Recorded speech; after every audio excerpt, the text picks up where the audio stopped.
Postal info plus എന്ന YouTube ചാനലിലേക്ക് ഏവർക്കും സ്വാഗതം. നമ്മളിന്ന് പിൻകോഡിനെ കുറിച്ചാണ് പറയുന്നത്. പോസ്റ്റൽ ഇൻഡെക്സ് നമ്പർ, അതാണ് അതിൻ്റെ full form. Postal index number ഇതൊരു 6 ഡിജിറ്റ് നമ്പറാണ്. നമ്മൾ അഡ്രസ്സ് എഴുതുമ്പോഴത്തേക്കും ഈ ഒരു പിൻകോഡ് എഴുതണം എന്ന് നമ്മൾ പറയാറുണ്ട്. അപ്പോൾ അതിൻ്റെ ആവശ്യകത എന്താണെന്ന് വെച്ച് കഴിഞ്ഞാൽ, പെട്ടെന്ന് നമുക്കൊരു അഡ്രസ്സിലുള്ള ലൊക്കേഷൻ അല്ലെങ്കിൽ ആ അഡ്രസ്സിലുള്ള പോസ്റ്റ് ഓഫീസൊക്കെ ട്രേസ് ചെയ്യാൻ സഹായിക്കുന്ന ഒരു കോഡാണ് പിൻകോഡ് എന്ന് പറയുന്നത്. അപ്പോൾ ഇങ്ങനൊരു പിൻകോഡ് സിസ്റ്റം ഇൻട്രൊഡ്യൂസ് ചെയ്യപ്പെടുന്നത് 1972 ഓഗസ്റ്റ് 15-നാണ്. അന്നത്തെ മിനിസ്ട്രി ഓഫ് കമ്മ്യൂണിക്കേഷൻസിൻ്റെ അഡീഷണൽ സെക്രട്ടറി ആയിരുന്ന ശ്രീറാം ഭിക്കാജി വേലങ്കാറാണ് ഇതിന് പിന്നിൽ പ്രവർത്തിച്ചിട്ടുള്ളത്. അദ്ദേഹത്തെയാണ് father of pincode system in India എന്ന് പറയുന്നത്, ശ്രീറാം ഭിക്കാജി വേലങ്കാറിനെ. അപ്പോൾ ഇങ്ങനെയുള്ളൊരു പിൻകോഡ് സിസ്റ്റം കൊണ്ട് ഒരുപാട് ഗുണങ്ങളുണ്ട്. നമുക്ക് സോർട്ടിങ്ങിന് സഹായിക്കും. പിൻകോഡ് വെച്ചിട്ട് പിൻകോഡ് വൈസ് സോർട്ടിങ് നമ്മൾ കേട്ടിട്ടില്ലേ? പിൻകോഡ് വെച്ചിട്ട് പെട്ടെന്ന് സോർട്ട് ചെയ്യാൻ സഹായിക്കും. പിന്നെ ആർട്ടിക്കിൾ കറക്റ്റായിട്ട് ഡെലിവറി ചെയ്യാൻ സഹായിക്കും. പിന്നെ പലതരത്തിലുള്ള പല ലാംഗ്വേജിൽ എഴുതപ്പെട്ടിട്ടുള്ള അഡ്രസ്സുകളിലൊക്കെ ഈ പിൻകോഡ് ഉണ്ടെങ്കിൽ നമുക്ക് കൺഫ്യൂഷൻ ഇല്ലാതെ അത് മനസ്സിലാക്കിയെടുക്കാനും അതിൻ്റെ കറക്റ്റ് ഉള്ള സ്ഥലത്ത് എക്സാക്റ്റ് അഡ്രസ്സ് പറഞ്ഞിരിക്കുന്ന സ്ഥലത്ത് ഡെലിവറി ചെയ്യാൻ പറ്റും. അപ്പോൾ ഇങ്ങനെയുള്ളൊരു യുണീക്ക് പിൻകോഡ് ഓരോ പോസ്റ്റ് ഓഫീസിനും ഉണ്ടായിരിക്കും. പക്ഷേ ഈ ഡെലിവറി ഇല്ലാത്ത പോസ്റ്റ് ഓഫീസ്, ബ്രാഞ്ച് ഓഫീസ്, ഇവയൊക്കെ അതിൻ്റെ തന്നെ ഈ HOSയുടെ ഒക്കെ പിൻകോഡ് തന്നെ യൂസ് ചെയ്യാണ് ചെയ്യുന്നത്. അപ്പോൾ ഈ 6 ഡിജിറ്റ്സ് ഉള്ള പിൻകോഡ് ഓരോ പോസ്റ്റ് ഓഫീസിനും അസൈൻ ചെയ്ത് കൊടുത്തിരിക്കുന്നത് ചുമ്മാ കൊടുത്തിരിക്കുമല്ല. ഇപ്പോൾ നിങ്ങൾക്ക് സ്ക്രീനിൽ കാണാം 6 ഡിജിറ്റുകളുള്ള ഒരു പിൻകോഡ്. ഇതിൻ്റെ ആദ്യത്തെ ഡിജിറ്റ് ഉദ്ദേശിക്കുന്നത് പോസ്റ്റൽ സോണിനെയാണ്. 9 പോസ്റ്റൽ സോണുകളുണ്ട്. ഞാൻ ആദ്യം ജനറലായിട്ടൊന്ന് പറഞ്ഞു പോകാം, എന്നിട്ട് നമുക്ക് വിശദമായിട്ട് ബാക്കിയുള്ള ചർച്ച ചെയ്യാം. അതായത് ആദ്യത്തെ ഡിജിറ്റ് പോസ്റ്റൽ സോണിനെ ആണ് അർത്ഥമാക്കുന്നത്. രണ്ടാമത്തെ ഡിജിറ്റ് സബ് സോണിനെ, മൂന്നാമത്തെ ഡിജിറ്റ് സോർട്ടിംഗ് ഡിസ്ട്രിക്റ്റിനെ. ബാക്കിയുള്ള 3 ഡിജിറ്റ് വെച്ചിട്ട് നമുക്ക് ആ സ്പെസിഫിക് ഡെലിവറി പോസ്റ്റ് ഓഫീസിലേക്ക് ഉള്ള ഇൻഫർമേഷൻ കണ്ടുപിടിക്കാം. അതായത് ഒന്നുമില്ല, നമ്മളിപ്പോൾ ഒരു മാപ്പ് എടുത്തിട്ട് അതിനകത്ത് നമുക്ക് നമ്മൾ ആഗ്രഹിക്കുന്ന ലൊക്കേഷൻ ഇങ്ങനെ സൂം ചെയ്ത് എടുക്കുന്ന പോലെ റെഡിയാണ്. ആദ്യത്തെ അക്കത്തിൽ നിന്ന് നമുക്ക് പോസ്റ്റൽ സോൺ കിട്ടും. രണ്ടാമത്തെ അക്കത്തിൽ നിന്ന് അതിനകത്തുനിന്നുള്ള സബ് സോൺ കിട്ടും, കുറച്ചുകൂടെ അടുത്ത്. മൂന്നാമത്തെ അക്കത്തിൽ നിന്ന് സോർട്ടിംഗ് ഡിസ്ട്രിക്റ്റിലേക്ക് പോകാം. ബാക്കിയുള്ള 3 ഡിജിറ്റ് വെച്ചിട്ട് നമുക്ക് ആ സ്പെസിഫിക് ഡെലിവറി പോസ്റ്റ് ഓഫീസിലേക്ക് പോകാം. പോസ്റ്റൽ സോണുകൾ ഉണ്ടെന്ന് പറഞ്ഞല്ലോ, 9 പോസ്റ്റൽ സോണുകളുണ്ട്. ഈ പോസ്റ്റൽ സോണുകളെയാണ് ആദ്യത്തെ ഡിജിറ്റ് ഉദ്ദേശിക്കുന്നത്. ആദ്യത്തെ ഡിജിറ്റ് കൊണ്ട് നമ്മൾ മനസ്സിലാക്കുന്നത് ഏത് പോസ്റ്റൽ സോണിലാണ് ആ ഒരു പോസ്റ്റ് ഓഫീസ് എന്നതാണ്. അപ്പോൾ ആ ഒരു 9 പോസ്റ്റൽ സോണുകൾ ഏതൊക്കെയാണെന്ന് നോക്കാം. 1ഉം 2ഉം വന്നു കഴിഞ്ഞാൽ അത് നോർത്തേൺ സോണിനാണ് ഉദ്ദേശിക്കുന്നത്. 3ഉം 4ഉം വെസ്റ്റേൺ സോണിനെ. ഇത് ആദ്യം ചുമ്മാ കേട്ടിരിക്കുക. ഓരോ സോൺ എന്താണെന്നും സോണിനകത്ത് ഏതൊക്കെ വരുമെന്ന് നമുക്ക് പിന്നാലെ ചർച്ച ചെയ്യാം. അപ്പോൾ 1ഉം 2ഉം നോർത്തേൺ സോണ്, 3ഉം 4ഉം വെസ്റ്റേൺ സോണ്, 5ഉം 6ഉം സൗത്തേൺ സോണ്, 7ഉം 8ഉം ഈസ്റ്റേൺ സോണ്, 9 എന്ന് പറയുന്നത് APS ആണ്, ആർമി പോസ്റ്റൽ സോണാണ് പറയുന്നത്.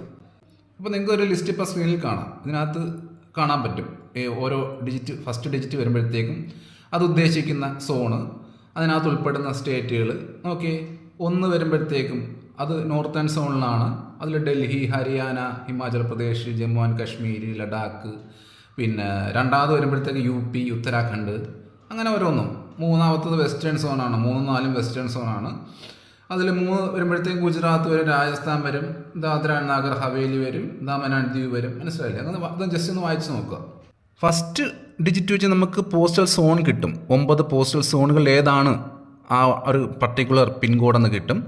രണ്ടാമത്തെ ഡിജിറ്റ്, അതായത് ആദ്യത്തെ രണ്ടാമത്തെ ഡിജിറ്റ് വെച്ച് നമ്മൾ ആ സബ് സോണിലേക്ക് പോവുകയാണ്. സബ് സോണിൻ്റെ ഇൻഫർമേഷൻ നമുക്ക് കിട്ടുവാണ്. സബ് സോൺ അല്ലെങ്കിൽ പോസ്റ്റൽ സർക്കിൾ.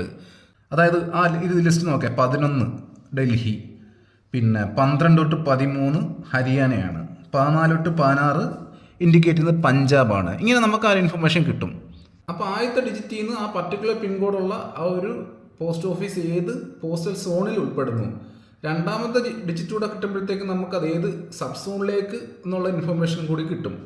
മൂന്നാമത്തെ ഡിജിറ്റൂടെ ചേർക്കുമ്പോഴത്തേക്ക് സോർട്ടിംഗ് ഡിസ്ട്രിക്റ്റ് കണ്ടുപിടിച്ച് കഴിഞ്ഞ് ബാക്കിയുള്ള 4ാമത്തെ ഡിജിറ്റ് ഈ സർവീസ് റൂട്ട് അല്ലെങ്കിൽ പോസ്റ്റൽ റൂട്ട് എന്നൊക്കെ പറയും.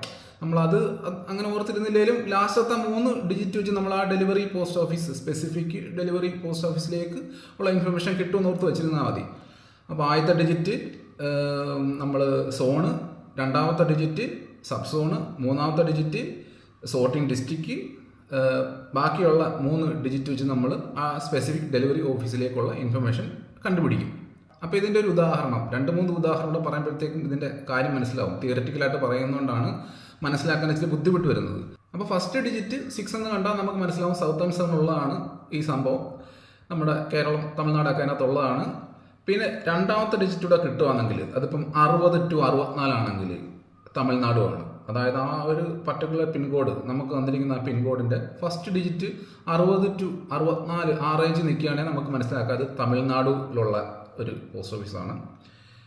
67 to 69 ആകുമ്പോഴാണ് നമ്മുടെ കേരളം വരുന്നത്. നമുക്കറിയാം 67 തൊട്ട് 69 വരെ സ്റ്റാർട്ട് ചെയ്യുന്ന ഫസ്റ്റ് ഡിജിറ്റ് കാണുമ്പോഴത്തേക്ക് ഫസ്റ്റ് രണ്ട് ഡിജിറ്റ് കാണുമ്പോഴത്തേക്ക് മനസ്സിലാവും നമ്മുടെ കേരളത്തിനകത്തുള്ള പിൻകോഡാണ്.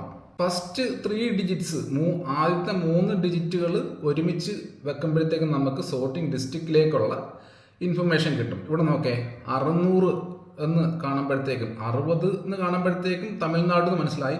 600 എന്ന് കിട്ടുമ്പോഴത്തേക്ക് ചെന്നൈയാണ്, 670 കോഴിക്കോടാണ്. അപ്പം അങ്ങനെ ഒരു ഓരോ ഡിജിറ്റ് നമുക്ക് കിട്ടും തോറും നമ്മൾ കൂടുതൽ ആ പോസ്റ്റ് ഓഫീസിലേക്ക് അടുത്തുകൊണ്ടിരിക്കും. ഒരു ഉദാഹരണം കൂടെ നോക്കേ, 682.001 ഇതിൽ ആദ്യത്തെ ഡിജിറ്റ് 6 കണ്ട്. അപ്പം നമുക്ക് മനസ്സിലായി സൗത്തേൺ സോണാണ്. 6 സൗത്തേൺ സോണാണ്. പിന്നെ 2 ഡിജിറ്റ് കിട്ടി, 6ഉം 8 കിട്ടി. അപ്പം നമുക്ക് കേരള പോസ്റ്റൽ സർക്കിൾ ആണെന്ന് കിട്ടി. 6ഉം 8ഉം 2ഉം കൂടെ കിട്ടി. അപ്പം നമുക്ക് സോർട്ടിംഗ് ഡിസ്ട്രിക്റ്റായ കൊച്ചി സോർട്ടിംഗ് ഡിസ്ട്രിക്റ്റ് എന്ന ഇൻഫർമേഷൻ കിട്ടി. ഇനി ബാക്കിയുള്ള 001 അതിനകത്ത് നമുക്ക് ഫോർട്ട് കൊച്ചി ഡെലിവറി പോസ്റ്റ് ഓഫീസിൽ നിന്ന് കിട്ടി. അപ്പോൾ ഇങ്ങനെയാണ് ഒരു ഡീകോഡിങ് വരുന്നത്. പിൻകോഡ് നമ്മുടെ കയ്യിൽ കിട്ടുമ്പോൾ ഇങ്ങനെയാണത് ഡീകോഡ് ചെയ്യപ്പെടുന്നത്. ആദ്യത്തെ ഡിജിറ്റ് പോസ്റ്റൽ സോണിന്, രണ്ടാമത്തെ ഡിജിറ്റ് സബ് സോണിന്, മൂന്നാമത്തെ സോർട്ടിംഗ് ഡിസ്ട്രിക്റ്റ്, ബാക്കിയുള്ള 3 ഡിജിറ്റുകൾ വെച്ച് നമ്മൾ ആ സ്പെസിഫിക് ഡെലിവറി പോസ്റ്റ് ഓഫീസിലേക്ക് ഉള്ള ഇൻഫർമേഷൻ കണ്ടുപിടിക്കും. 4th ഡിജിറ്റ് സർവീസ് റൂട്ട് അല്ലെങ്കിൽ പോസ്റ്റൽ റൂട്ട് എന്നൊക്കെ വേണമെങ്കിൽ ഓർത്ത് വെച്ചേക്കാം. ആ 4th ഡിജിറ്റിൻ്റെ കാര്യം പറഞ്ഞൊന്ന് മനസ്സിലാകാൻ വേണ്ടിയിട്ട് ഒരു ഉദാഹരണം പറയാം. അപ്പോൾ നമ്മൾ കൊല്ലത്തിൻ്റെ 691.001 6 എന്ന് പറയുന്നത് സൗത്തേൺ സോണാണ്. സൗത്തേൺ സോണിലുള്ളതാണ്. 9 എന്ന് പറയുമ്പോൾ 69 എന്ന് പറയുമ്പോഴത്തേക്കും കേരള പോസ്റ്റൽ സർക്കിൾ അല്ല സബ് റീജിയൻ്റെ ഇൻഫർമേഷൻ കിട്ടി. ആദ്യത്തെ 3 ഡിജിറ്റ് 691 എന്ന് പറയുമ്പോഴത്തേക്കും സോർട്ടിംഗ് ഡിസ്ട്രിക്റ്റ് കൊല്ലം എന്ന് കിട്ടി. അടുത്തത് 4th ഡിജിറ്റ് 0 ആണ്. 0 എന്ന് പറയുന്നത് പോസ്റ്റൽ റൂട്ട് അല്ലെങ്കിൽ സർവീസ് റൂട്ടിനെയൊക്കെയാണ് ഇൻഡിക്കേറ്റ് ചെയ്യുന്നത്. അപ്പോൾ ഈ 0 വന്നു കഴിഞ്ഞാൽ അത് കോർ ഏരിയ എന്നാണ്. ആ ഒരു സോർട്ടിംഗ് ഡിസ്ട്രിക്റ്റിൻ്റെ കോർ ഏരിയ എന്നാണ് അതിൻ്റെ അർത്ഥം. പിന്നെ ബാക്കിയുള്ള ലാസ്റ്റത്തെ 01 ഉപയോഗിച്ചിട്ട് നമുക്ക് കൊല്ലം HOയിലേക്കുള്ള ഇൻഫർമേഷൻ കണ്ടുപിടിക്കാം. അപ്പോൾ ഇങ്ങനെയാണ് ഡീകോഡിങ് പോകുന്നത്. ഇനി പറയാനുള്ളത് കുറച്ച് ഇമ്പോർട്ടൻറ്റ് പിൻകോഡ്സ് നമ്മുടെ APSുമായിട്ട് ബന്ധപ്പെട്ട ആർമി പോസ്റ്റൽ സർവീസുമായിട്ട് ബന്ധപ്പെട്ട 56 APO അല്ലെങ്കിൽ 1 CBPO 2 CBPO ഇതിൻ്റെയൊക്കെ പിൻകോഡുകൾ, പിന്നെ ഇന്ത്യൻ പ്രസിഡൻറ്റിൻ്റെ പിൻകോഡ്, റിസർവ് ബാങ്ക് ഓഫ് ഇന്ത്യയുടെ പിൻകോഡ്, ഇതൊക്കെ ജസ്റ്റ് ഒന്ന് ഓർത്ത് വെച്ചിരിക്കുക. അപ്പോൾ ഇത്രയേ ഉള്ളൂ പിൻകോഡ് എന്ന് പറയുന്ന പോർഷൻ. ഞാൻ എന്നാൽ കഴിയും വിധം സിമ്പിളായിട്ട് കാര്യങ്ങൾ അവതരിപ്പിക്കാൻ ശ്രമിച്ചിട്ടുണ്ട്. മനസ്സിലാവാതെ ഉണ്ടെങ്കിൽ ആവർത്തിച്ച് കണ്ടു നോക്കുക. ഓക്കെ, വീഡിയോയെക്കുറിച്ചുള്ള അഭിപ്രായങ്ങൾ കമൻറ്റുകളായി രേഖപ്പെടുത്തുക. Thank you.